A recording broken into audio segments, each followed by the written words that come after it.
प्रदर्शन, पुलिस की तैनाती,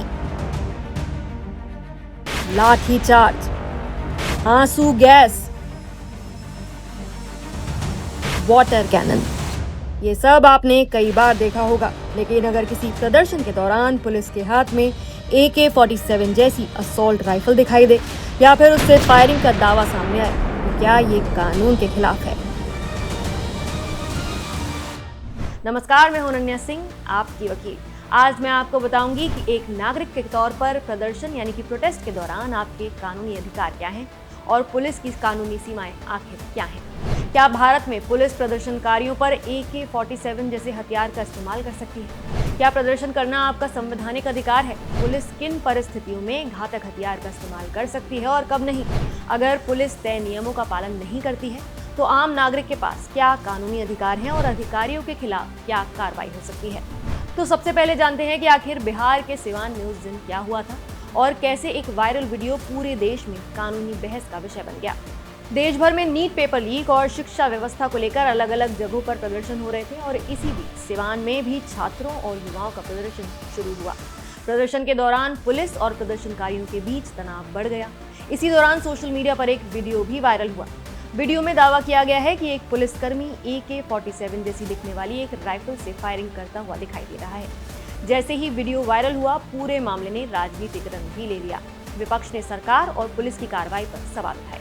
कांग्रेस नेता पवन खेड़ा ने तो यहां तक कह दिया कि जब तक गृह मंत्री इस घटना पर जवाब नहीं देंगे तब तक विपक्ष सदन नहीं चलने देगा। तो राहुल गांधी जी ने जब ट्वीट किया कि AK-47 का इस्तेमाल हुआ है तो आपके यहाँ भारतीय जनता पार्टी के नेता बड़े बिलबिला रहे थे, लेकिन अभी ये साबित हो चुका है कि नौजवानों पर AK-47 का इस्तेमाल बिहार में हुआ है। जब तक गृह मंत्री सदन में आकर इस पूरे प्रकरण पर बयान नहीं देंगे, हम आवाज उठाते रहेंगे, हम सदन नहीं चलेंगे। सोशल मीडिया पर भी लोगों ने पूछा कि अगर ये वीडियो सही है तो क्या भीड़ को नियंत्रित करने के लिए ऐसे हथियार का इस्तेमाल किया जा सकता है। वहीं दूसरी ओर प्रशासन की ओर से कहा गया कि संबंधित अधिकारी को निलंबित कर दिया गया है। साथ ही सिवान के SP पूरन कुमार झा ने बताया कि फायरिंग किन परिस्थितियों में हुई थी।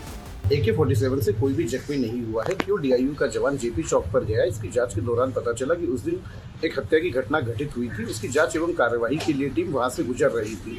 कमिश्नर सर एवं DIG सर का संयुक्त जांच प्रतिवेदन प्रक्रियाधीन है। तत्काल प्रभाव से सिपाही अभिषेक को निलंबित कर दिया गया है। हालांकि इस समय सबसे जरूरी बात यह है कि मामला अभी जांच के अधीन है और इसका अंतिम निष्कर्ष आना बाकी है। वीडियो सामने आने के बाद प्रदर्शन में शामिल कई लोगों ने आरोप लगाया कि पुलिस ने जरूरत से ज्यादा बल का प्रयोग किया। कुछ लोगों का कहना था कि AK-47 जैसी राइफल का इस्तेमाल बेहद गंभीर मामला है, क्योंकि प्रदर्शन को नियंत्रित करने के लिए ऐसे हथियार का इस्तेमाल नहीं होना चाहिए। वहीं दूसरी तरफ कुछ लोगों का ये भी कहना था कि किसी भी वीडियो के कुछ सेकंड्स देखकर पूरी घटना का फैसला नहीं किया जा सकता है। मामले में दोनों तरह की प्रतिक्रियाएं सामने आई हैं। जरा सुनिए लोगों का क्या कहना है। दौरान जो प्रोटेस्ट चल रहा था जंतर मंतर जो भी है ये नीट के पेपर के लिए, सुबह 8 बजे से 11 बजे तक सही चला है, लेकिन इसमें कुछ अन्य लोग बाहर से आके इस प्रोटेस्ट को पूरा खराब किया है गलत तरीके से। पहले पत्थराव JP चौक से स्टार्ट हुआ है, उधर के पहले बच्चे पत्थर मारना स्टार्ट किए तो इधर से पुलिस लाठीचार्ज स्टार्ट की, मतलब वही आंसू गैस भी छोड़ा गया, उससे कोई कंट्रोल नहीं हुआ। तो लास्ट में हार पास के यहाँ से बिहार पुलिस जो भी थे सेना, उन्होंने पहले फायरिंग की, तब जाके माहौल पे काबू पाया गया। हम पे उनको उठा लिया गया है, जबकि वो प्रोटेस्ट में गए भी नहीं हैं। और ऐसे बहुत सारे लड़के हैं जो प्रोटेस्ट में नहीं गए हैं, कोई कोई अपने अपने काम से गया है, और उन सबको उठा लिया गया है बेवजह का, और बहुत सारा धारा लगाया गया है, FIR रजिस्टर्ड हुआ है और उनको जेल भेज दिया गया है। हालांकि इस पूरी घटना के बाद एक सवाल जो सबसे ज्यादा उठ रहा है वो ये है कि क्या प्रदर्शन के दौरान पुलिस AK-47 लेकर तैनात हो सकती है। इस सवाल का जवाब थोड़ा विस्तार से समझना होगा। पुलिस व्यवस्था से जुड़े विशेषज्ञ बताते हैं कि किसी भी प्रदर्शन में पुलिस कितनी संख्या में जाएगी, कौन कौन से उपकरण उसके पास होंगे और कितनी सुरक्षा व्यवस्था होगी, ये सब कुछ पहले से ही तय किया जाता है। ये फैसला इंटेलिजेंस रिपोर्ट के आधार पर होता है। अगर पहले से जानकारी हो कि प्रदर्शन पूरी तरह से शांतिपूर्ण रहेगा तो सामान्य पुलिस बल तैनात किया जाता है। लेकिन अगर ये आशंका हो कि भीड़ हिंसक हो सकती है, सरकारी संपत्ति को नुकसान पहुंच सकता है, पुलिस पर हमला हो सकता है या फिर आतंकी खतरा हो सकता है, तो अतिरिक्त सुरक्षा बल और आर्म्स यूनिट भी तैनात की जा सकती है। इसका मतलब ये है कि हथियारबंद पुलिसकर्मियों की मौजूदगी अपने आप में गैर कानूनी नहीं है। लेकिन यहाँ सबसे अहम बात यह है कि हथियार साथ होना और हथियार का इस्तेमाल करना दो बिल्कुल अलग अलग बातें हैं। तो क्या AK-47 भीड़ नियंत्रण का हथियार है?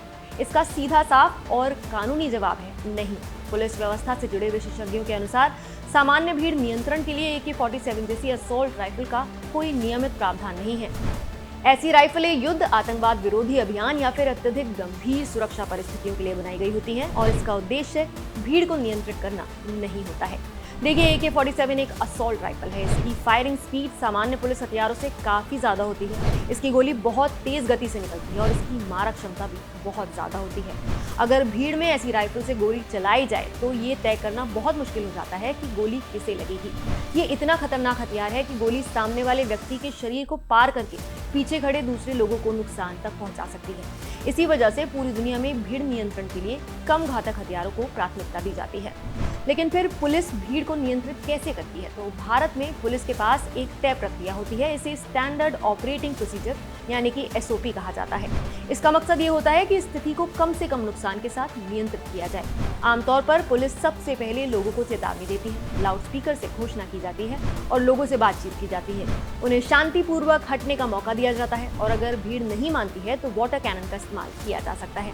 उसके बाद आंसू गैस छोड़ी जाती है। स्थिति और बिगड़ने पर सीमित लाठीचार्ज किया जा सकता है, यानी कि कानून कहता है कि बल प्रयोग हमेशा धीरे धीरे बनना चाहिए और सीधे सबसे घातक विकल्प पर नहीं जाना चाहिए। लेकिन क्या पुलिस कभी गोली चला ही नहीं सकती है? देखिए, ऐसा भी नहीं है। अगर स्थिति सामान्य प्रदर्शन से आगे बढ़ जाए, भीड़ हथियार बंद हो, पुलिस पर जानलेवा हमला हो जाए, किसी जवान की जान को तत्काल खतरा हो या फिर किसी नागरिक की जान बचाने का कोई दूसरा विकल्प मौजूद ही ना हो, तो भारतीय कानून आत्मरक्षा का अधिकार देता है। लेकिन ऐसी हर घटना बाद में जांच के दायरे में आती है। ये देखा जाता है कि क्या वास्तव में गोली चलाना जरूरी था, क्या उससे कम बल प्रयोग करके स्थिति को संभाला जा सकता था, क्या आदेश सही स्तर से दिया गया था। यानी हर गोली चलाने की घटना कानूनी जांच का विषय बन सकती है।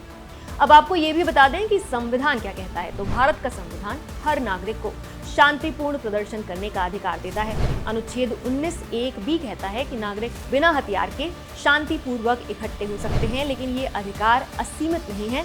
इसके कुछ रीजनेबल रिस्ट्रिक्शंस हैं। तो अगर प्रदर्शन हिंसक हो जाए, सार्वजनिक व्यवस्था बिगड़ जाए और दूसरे लोगों की सुरक्षा खतरे में पड़ जाए तो राज्य कानून व्यवस्था बनाए रखने के लिए कार्रवाई कर सकता है। लेकिन यहाँ भी पुलिस को संविधान के दूसरे महत्वपूर्ण अधिकार यानी कि अनुच्छेद 21 का पालन करना होता है। अनुच्छेद 21 हर व्यक्ति को जीवन और व्यक्तिगत स्वतंत्रता का अधिकार देता है। इसलिए पुलिस का हर कदम न्यायसंगत, आवश्यक और परिस्थितियों के अनुपात में ही होना चाहिए। यहाँ आपको ये भी जान लेना चाहिए कि मिनिमम फोर्स का सिद्धांत क्या कहता है। तो मिनिमम नेसेसरी फोर्स पुलिस कार्रवाई का एक बहुत ही अहम सिद्धांत होता है, यानी कि जितना जरूरी हो उतना ही बल प्रयोग हो।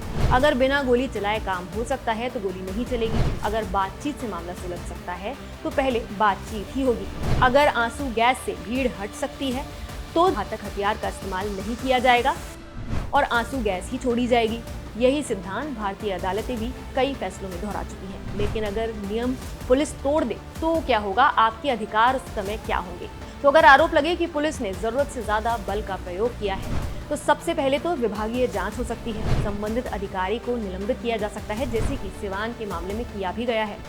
और अगर गंभीर लापरवाही या फिर गैर कानूनी कार्रवाई साबित हो जाती है तो आपराधिक मामला भी दर्ज किया जा सकता है। अदालत पूरे मामले की सुनवाई कर सकती है। साथ ही राष्ट्रीय और राज्य मानवाधिकार आयोग भी जांच कर सकता है। यानी कि पुलिस भी कानून से ऊपर बिल्कुल नहीं है। सिवान की घटना सिर्फ एक वायरल वीडियो का मामला नहीं है। ये मामला नागरिकों के संवैधानिक अधिकार, पुलिस की जिम्मेदारी, कानून के शासन और जवाबदेही, इन चारों से जुड़ा हुआ है। इस समय सबसे जरूरी बात यही है कि जांच पूरी होने का इंतजार किया जाए। लेकिन कानून इतना जरूर कहता है कि किसी भी लोकतंत्र में पुलिस की पहली जिम्मेदारी लोगों की जान बचाना और कानून व्यवस्था बनाए रखना है, न कि अनावश्यक बल प्रयोग करना। प्रदर्शन को नियंत्रित करने के लिए बातचीत, चेतावनी, वाटर कैनन, आंसू गैस और दूसरे कम घातक उपाय पहले आते हैं।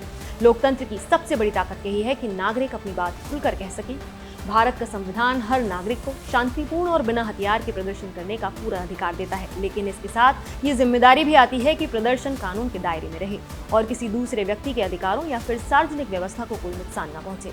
उधर पुलिस की जिम्मेदारी सिर्फ कानून व्यवस्था बनाए रखना ही नहीं होता है, बल्कि प्रदर्शन कर रहे लोगों के संवैधानिक अधिकारों की रक्षा करना भी होता है। इसलिए कानून पुलिस को असीमित शक्तियां नहीं देता है। बल प्रयोग तभी किया जा सकता है जब उसकी वास्तविक जरूरत हो, और उतना ही किया जा सकता है जितना परिस्थितियों के अनुसार जरूरी हो।